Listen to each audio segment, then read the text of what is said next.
Hello, everyone. This is Dr. Carmen Bryant. Welcome back to my YouTube and to my podcast. Thank you guys so much for joining me. To all of those that are new to my channel, I appreciate the time that you spend listening to what I have to say. I think 400 video. I was going to say 1,000, but there's 400 videos, I think, on my YouTube channel where a lot of your questions are answered. And I know on podcasts, I kind of stopped doing them because I was doing two different types of topics. And so I am now doing it simultaneously, so that for those of you that prefer to watch the video and those of you that prefer just to listen while you're driving or you're busy or you're working out, you can listen to the same podcast and YouTube. So today I wanted to bring up a topic that my mentor, Helen Sadler, Destiny Helper, and her daughter, Pastor Kathy Gibson, talked about recently, which was about rejection.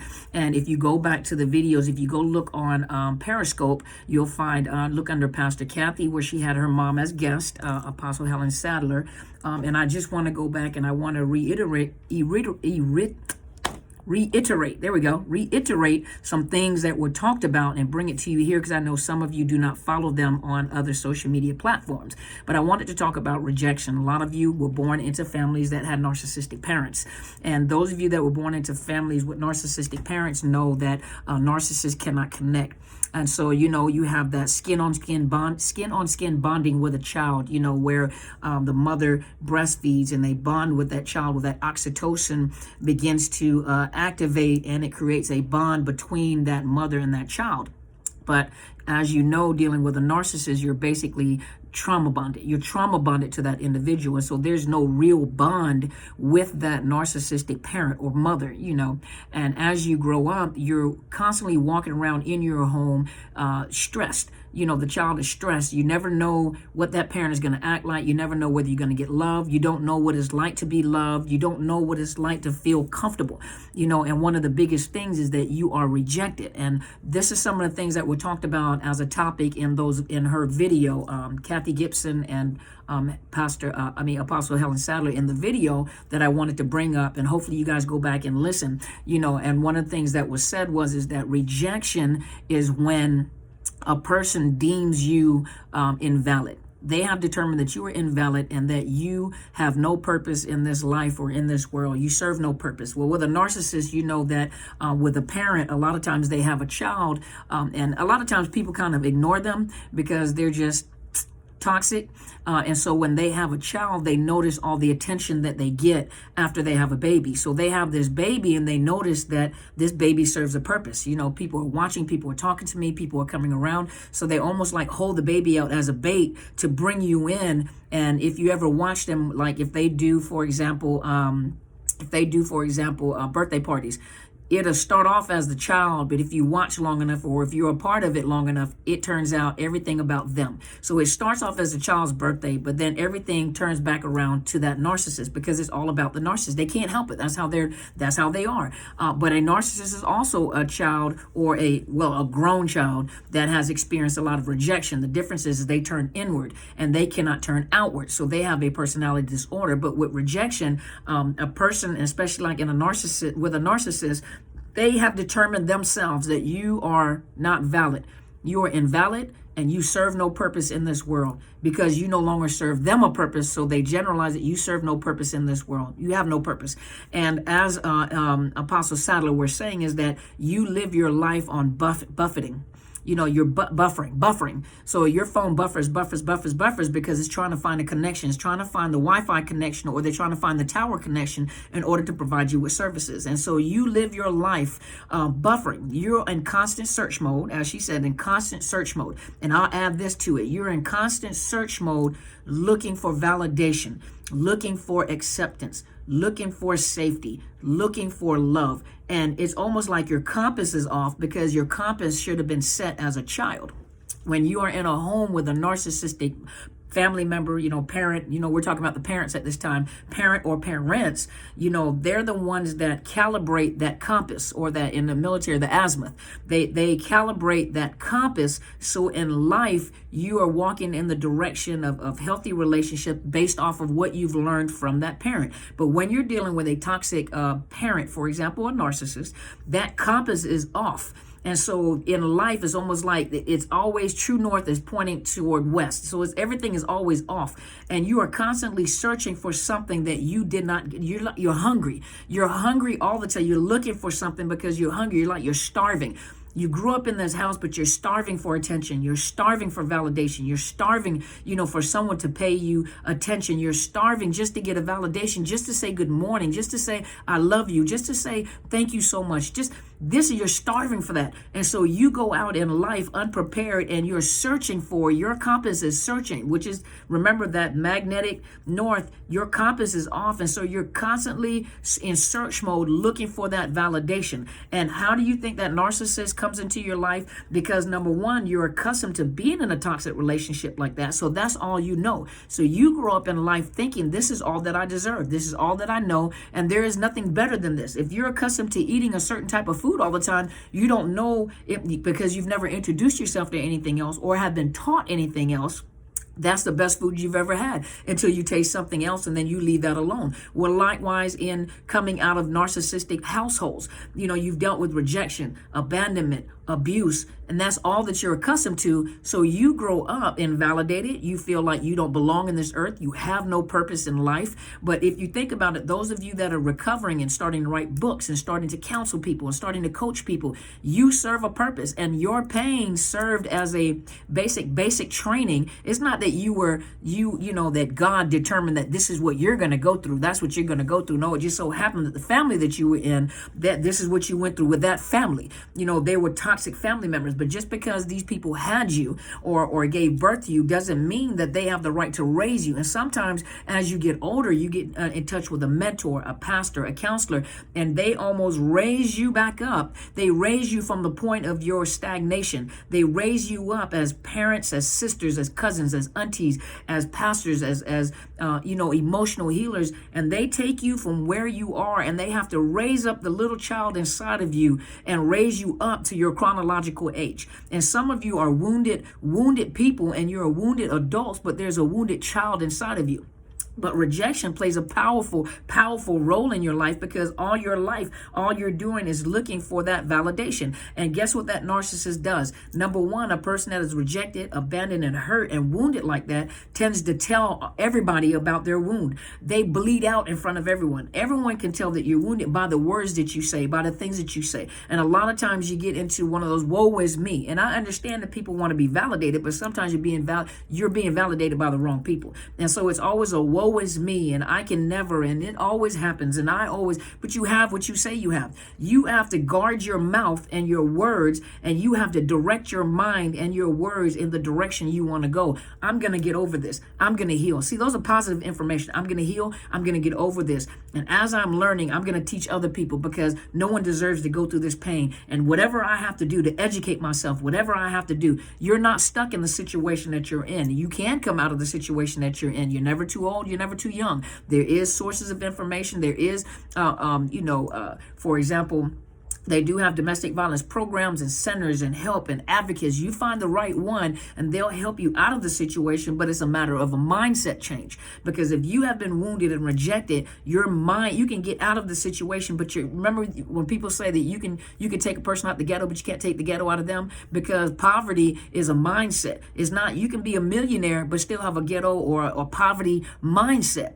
It's a mindset. You have to change your mind, and you have to change your mind if you want to heal. And those of you that are dealing with rejection, a lot of you are in search mode looking for something that you're looking for something without on the outside to satisfy the hole on the inside. It is your responsibility to work on fixing the hole on the inside. No one can fix the hole on the inside. We can provide you with information. We can provide you with guidance. We can provide you with counseling. But ultimately, it is your responsibility to take the information and begin the healing process. You have to come to terms with this person is dysfunctional. And even though it's a parent and they may have hurt you deeply, and then the only time they will come around is when you're doing something fabulous. You have tried to prove to your parents, every person that you get with, you're always trying to prove your worth. You're always trying to prove that everything that you do is always meant to try to prove your worth to that parent that abandoned you or rejected you. And so you live your life basically trying to prove something and then trying to look for something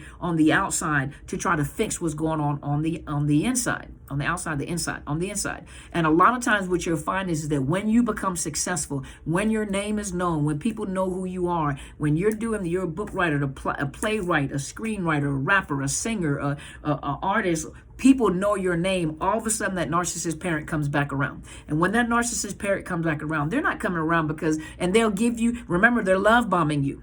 So they love bomb the kids, even adult kids. So they come back around and love bomb you. So they'll do little things. It's just like a parasite. It's just like a leech. They latch onto you because they see that you're getting attention. And so because you're getting attention, now I want that attention too. So I'm going to play the superhero mom, the superhero dad, and make it seem like all your success is because of me, because I want you to say my name. I want people to know I'm affiliated with you. I want people to see you are an extension of them now, and their worth is determined based off of what you're doing. So now they come back around. They're love bombing you. They tell you all these words of affirmation. They give you all this, and they make you feel good about yourself, and you're lifting their name up and making them look good. But the moment you stop doing that is the moment that they'll stop talking to you, or they'll stop. All of a sudden they disappear until you do something else to feed into that ego, to feed into that supply. That narcissist is an empty pit. You'll never satisfy, and no matter how much you try, and a lot of you who have parents like that, no matter how much you try,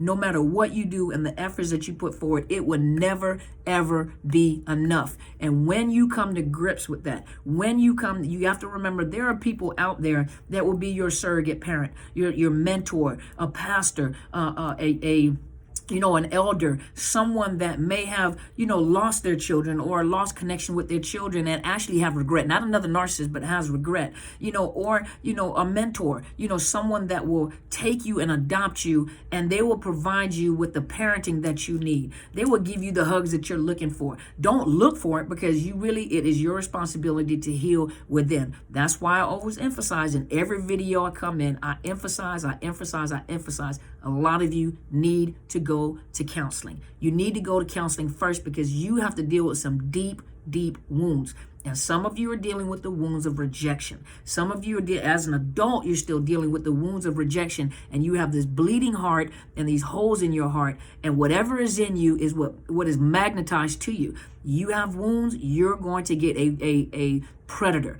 A predator, look at the hyena. The hyena has no problem dealing with dead meat. The Komodo dragon, bites the prey, and then the prey is poisoned by the bacteria in their mouth. That's just like the narcissist. They have bacteria in their mouth, and when they bite you, it affects all avenues, all areas of your life, your mind, your happiness, your joy, your soul, your spirit, your finances. I mean, everything just goes wrong because they are a narcissist, and a narcissist is within, and that narcissist deals with rejection as well. And so if you notice, like those that are somatic narcissists, they always have to be seen. Pride is another form of fear. And they are so, and they can't change. You can change because you can think about it. But pride is just another form of fear. And with that narcissist, you'll notice that when they're competitive, and a lot of them compete with their own children, competition lets you know that they are insecure, because why would a parent have to compete with a child? So when they're competing because you might look better than me, or they may compete with their spouse, they may compete with their, best friends, they may compete with their partner because of the fact that they're insecure, and they think that you're going to get more attention than them, or they think that you're getting ahead of them, so I have to compete with you, and I have to show you that I'm greater and better than you. They're constantly having to prove.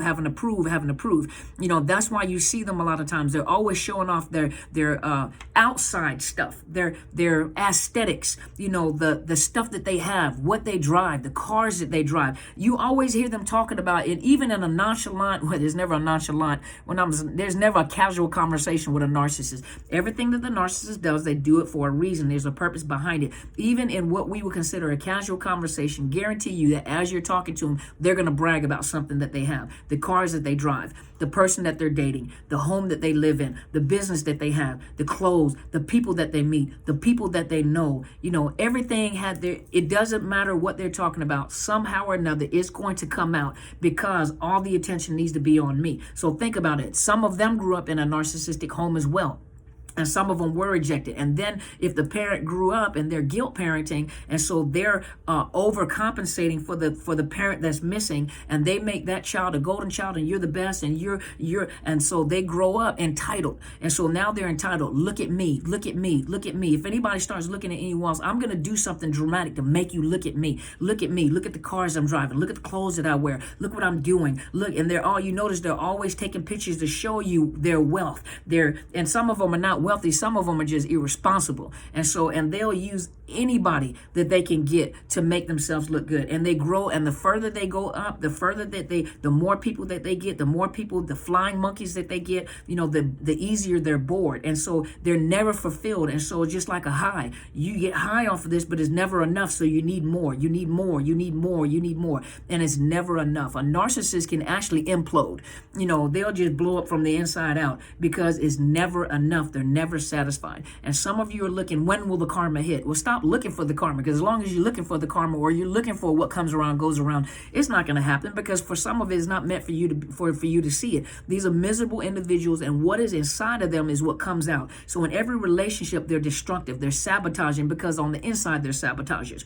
On the inside, they're is full of chaos. And so everyone they connect with, everyone they talk to, everything, you see them, everything that they're displaying on the outside is exactly what's happening on the inside of them. You can't bring peace out of a place of chaos. If you're chaotic on the inside, how can you present peace to people and make them feel comfortable? You're going to make them feel the way that you feel. And so even with the narcissists, they'll, even when they project, and if they think that their friends like you, they're going to sabotage. And everything that they think about these people is what they'll say that you think about these people. And they'll tell them, or they think, she thinks, or he thinks that you're stupid, and they think she thinks that she's better than you. And everything that they say to pull the fly monkeys in, to cause the people to maintain their loyalty, is the way that they're thinking. That's why I tell you guys, if you guys be quiet and listen, they'll tell you exactly what they're thinking. And when they start talking about other people and what other people think about you, second guess that, because they're telling you how they think about you. They're telling you how they think, not how someone else. Well, this is what the person says. And if you keep listening, they'll let you know exactly what is on their mind. And so hopefully this has helped you today. Hey, for some of you, like I said, go get counseling. Go to betterhelp.com/Dr. Carmen. It is a sponsored link. However, they'll provide you with a 10% discount when you use that link. And if you have financial issues, let them know, and they can assist you with a grant. But these are licensed counselors throughout the nation and even in Canada. And I know everyone keeps reiterating Miss Ingrid Johnson, who really understands narcissist abuse in Canada. You guys can look for her, and when you're looking for a counselor, ask them, do you understand, do you understand narcissist abuse? Some of them don't. Do you understand domestic violence? Do you understand psychological abuse? Do you understand the behaviors of those that are cluster B, like psychopaths and sociopaths and narcissists and, those type of disorders? Do you understand parental alienation? Do you understand the after effects of psychological abuse? Do you understand childhood trauma? Ask them questions like that, because those are certain issues that you're trying to get handled. You want them, do you understand narcissist abuse? Well, it goes deeper than just a narcissist that you were involved with. It goes deeper to childhood rejection and abandonment. It goes to sexual abuse and psychological abuse and abandonment issues and rejection. These are the little things that you're working on. These are the little things that are going to help you become whole, and it's work. It is work. Those of you that have not subscribed, I'm Dr. Carmen Bryant, Overcoming Narcissist Abuse. I do have a book out. It's called Unmasking the Illusion of Perfection. You can find it on Barnes & Noble. You can find it on Amazon. You can get the Kindle ebook. You can get the hardback. You can get the softback. If the holidays are coming up, so you guys go purchase it and just give it to people. Go to the like domestic violence shelters or the women's shelters, and a lot of them are struggling with this. We understand the domestic violence part, but do you understand the psychological trauma that comes behind a person that may have narcissist abuse? And when you teach them how to articulate, and you teach and you give people information, they will begin to have understanding. They're not ignorant anymore. Ignorant just means lacking information, but you're giving them information to help them to understand their situation, instead of walking around beating up on themselves, thinking it is my fault. I should have done better. Why did he leave me? Why did she leave me? Why would you do me like this? So you're giving them information, and these are real stories in this book about real people that went through this. And also, you guys go check out my mentors. YouTube channel is Helen Sadler, Destiny Helper. Subscribe, share these videos with people. sometimes you guys are wanting to tell your family this is what you're dealing with, but when you start posting it to your page, sometimes they're curious at who's the person is that that's bobbing their head on the camera. Sometimes they're curious at what they see, and then the topic. They'll look at the topic and they're like, I wonder, you're sharing this. So a lot of times when you share it on your Facebook page, your family and friends, the ones that you want to talk to, they'll click on that. They'll click on the video just to see what's being said. And then once again, also go check out Periscope. Look for Kathy Gibson, and she also has a book out, Destiny Man, The Qualities to Look For. It is a Christian-based book. It's good for men and women, but it also gives you guys hope to let you know that that person that is for you is out there. They are out there, but it's teaching you how to have more, basically respect for yourself, to treat yourself better, to have more expectation. A lot of you are coming out of these relationships and out of families like this. You have no expectation. You think that what I get is all that I deserve. You think that this type of abuse, that's all I'm ever going to have. I'm never going to have anything better. Well, if your mind is set to that I'll never have anything better, then you'll never have anything better. But when you set your mind, and it's not arrogance, it's confidence to say, I deserve better than that, and I'm not going to waver my boundaries. I'm not going to waver, period, because I deserve better than that. And if you don't treat me the way that I should be treated, and when you start giving me those red flags, even in conversation, I already know that you are not the one to be in my circle. And when you grow, these are the boundaries that you put up and you stand by. So hopefully this has helped you guys. Thank you so much for being here. I'm Dr. Carmen Bryant, Overcoming Narcissist Abuse. Share the videos. Thank you so much, and I'll talk to you guys later on this week. You guys go and be great.